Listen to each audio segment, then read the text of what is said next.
চাচা হ্যাঁ বলো। আমি তো ফেসবুক কাজ করতে চাইছিলাম, কিন্তু আমার সমস্যা একটা, আমি ক্যামেরার সামনে কথা কইতে পারি না। ক্যামেরা দেখলে আমার ভয় করে। ক্যামেরার সামনে কথা না কইতালে তাইলে কি বইবো?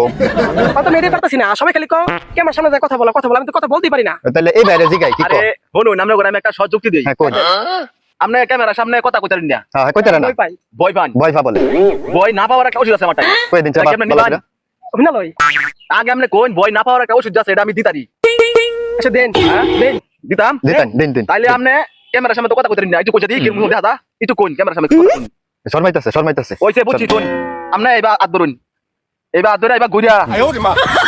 আজকার পর থেকে আপনার আইডি পেজ একবারে ডিলিট করে দিবেন। এ চাব্বা সুন্দর Delete কথা করে দিবেন। আমি একমত। ঠিক আছে না কথা? হ্যাঁ ঠিক আছে। ঠিক আছে। কথা না কইতালে তাহলে লাভ কি? এর চেয়ে বড় ওষুধ আর নাই। আর আছে? না। কারণ আমার পেজের নাম হচ্ছে এমডি শিয়াল সরকার। এই যে কই লাইছে পারে কেন বলে পারেন না? পারে আমি বই কথা বলে কইতারে না। পারে বলে ক্যামেরার সামনে কথা কইতারে না।